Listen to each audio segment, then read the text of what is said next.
Bapak Ibu, saudara-saudara, para sobat dan handai tolan sekalian, selamat malam. Kita bertemu kembali dalam channel kita Lifelong Education, pendidikan sepanjang hayat. Pada malam hari ini kita membahas satu tema yang menarik sekali, yaitu berkenaan dengan panti asuhan.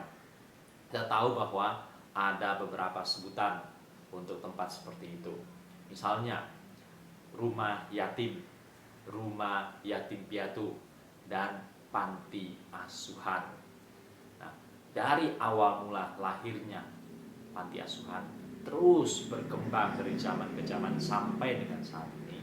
Maka ketika Bapak Ibu saudara-saudaraku, para sobat dan handai tolan sekalian, pada masa ini engkau berkunjung ke tempat-tempat itu, maka paling sedikit engkau bisa menemukan dua macam panti asuhan. Jenis pertama adalah panti asuhan untuk merawat, memelihara anak yatim atau anak piatu atau bahkan yatim piatu. Anak-anak yang mungkin telah kehilangan ayahnya, kehilangan ibunya, atau kehilangan ayah dan ibu. Dalam arti apa? Bahwa orang tuanya telah meninggal, entah karena kecelakaan, entah karena mati, karena sakit penyakit, ataupun penyebab-penyebab lainnya. Lantas, jenis yang kedua kita bisa sebut itu sebagai panti asuhan yang memelihara, merawat anak-anak yang dititipkan oleh orang tuanya ke tempat tersebut. Artinya apa? Sebenarnya orang tuanya, ayah ibunya masih hidup, tapi oleh karena pertimbangan ini dan itu, terutama adalah mungkin karena mereka kesulitan secara ekonomi, maka mereka menitipkan anaknya atau anak-anaknya ke panti asuhan dengan harapan apa? Bahwa anak-anaknya akan tinggal dibesarkan di situ, bahkan mendapatkan pendidikan. Nah, tentu dengan bantuan dari berbagai pihak, sehingga anak-anak itu bisa tinggal di sana, makan dan minum yang cukup, mendapatkan pendidikan dan lain sebagainya. Jadi Bapak Ibu saudara-saudaraku, para sobat dan handai tolan sekalian, sampai saat ini paling tidak ada dua macam tempat untuk menerima mereka. Dua macam panti asuhan. Panti asuhan yang hanya menerima anak-anak yang telah kehilangan orang tuanya, dan panti asuhan model kedua adalah semacam penitipan anak-anak dari keluarga yang kesulitan secara ekonomi. Lantas bagaimana kita bersikap lebih jauh terhadap dua macam panti asuhan ini? Mari kita mengulas bersama lebih lanjut. Terhadap yang pertama, kita perlu memberikan beberapa tanggapan. Dalam kondisi seperti itu, para pengurus di panti, yaitu bapak ibu angkatnya atau semacam kakak angkat yang merawat mereka, menjaga mereka di sana, pengurus dari panti tersebut, mereka harus bisa memainkan peranan sebagai ayah, sebagai ibu, dan sebagai saudara-saudara. Lalu anak-anak lain yang hidup bersama-sama di panti tersebut, mereka dari keluarga yang berbeda, mereka harus dididik juga dalam arti bisa merasakan sesama saudara-saudari, sesama adik kakak, walaupun mereka tidak sedara, tidak sekandung. Nah, dalam kondisi seperti ini diharapkan bahwa anak-anak yang telah kehilangan ayah ibunya, mereka hidup di panti asuhan, mereka bisa bertumbuh secara sehat, bertumbuh secara wajar, baik secara jasmani, rohani, psikologi, terus bertumbuh secara sehat dan secara wajar. Oleh karena ada lingkungan yang terbentuk dalam panti asuhan itu yang mempunyai nuansa kekeluargaan, di mana ada figur ayah, figur ibu, figur kakak, figur adik. Dalam kondisi seperti ini, mereka hidup bersama, mereka berjuang bersama, dan mereka bertumbuh bersama ke arah kepertumbuhan seorang manusia yang holistik.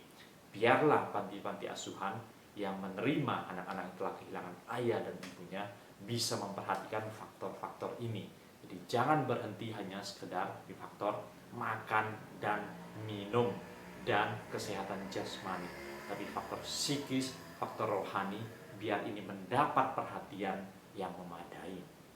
Nah, Bapak Ibu, saudara-saudaraku, para sobat dan anak Tuhan sekalian, jenis yang kedua yaitu panti asuhan, yang sebenarnya merupakan tempat penitipan anak dari keluarga-keluarga yang kurang mampu, berkesulitan secara ekonomi.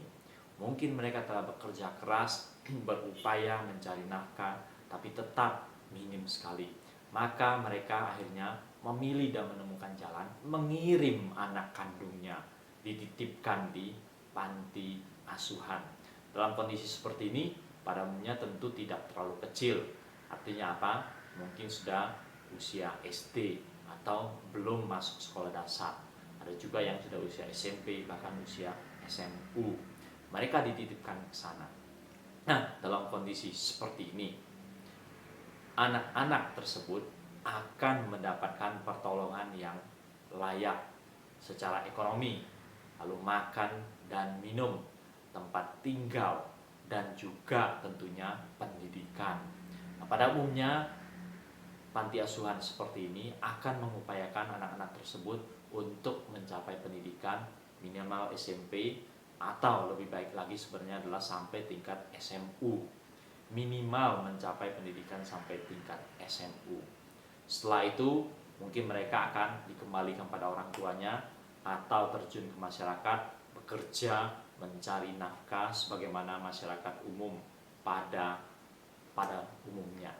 Nah, Bapak Ibu, saudara-saudaraku, para sobat dan handai tolan sekalian, terhadap jenis yang kedua ini pun sebenarnya kita bisa memberikan ulasan-ulasan. Alangkah baiknya menurut hemat saya secara pribadi, walaupun keluarga itu susah, miskin, sengsara, tapi tidak mengirimkan anak-anaknya ke panti asuhan. Karena itu pada dasarnya adalah semacam tempat penitipan anak. Memang anak-anak itu akan mendapatkan pertolongan secara ekonomi. Dan memang orang tua mereka yang berkesusahan itu sedikit banyak akan diringankan secara ekonomi. Tapi Bapak Ibu saudara-saudaraku, para sobat dan handai tolan sekalian, jangan lupa satu faktor. Ada faktor yang lebih penting juga dari sekedar faktor ekonomi, dari sekedar faktor makan dan minum, yaitu hidup di dalam nuansa keluarga rumah tangga. Meskipun keluarga itu susah, sulitan secara ekonomi, kalau mereka tetap bisa bersatu hidup bersama, berjuang bersama-sama, bekerja keras, itu punya nilai tambah yang sulit untuk digantikan oleh kondisi yang lainnya. Termasuk sulit digantikan oleh panti asuhan yang mampu menyediakan biaya, makan minum, dan memberikan pendidikan sampai SMP maupun SMU. Nah, kiranya faktor-faktor ini mendapatkan perhatian kita semua, sehingga Bapak Ibu saudara-saudaraku, para sobat dan handai tolan sekalian, kita berharap bahwa panti asuhan yang ada bisa meningkatkan pelayanannya kepada masyarakat lebih baik lagi, memelihara, merawat seorang manusia untuk makin besar, bertumbuh, berkembang. Seorang yang bertumbuh, berkembang menjadi manusia yang holistik, sehat, jasmani, rohani, psikis. Selamat malam, sampai bertemu pada tema-tema yang lebih menarik.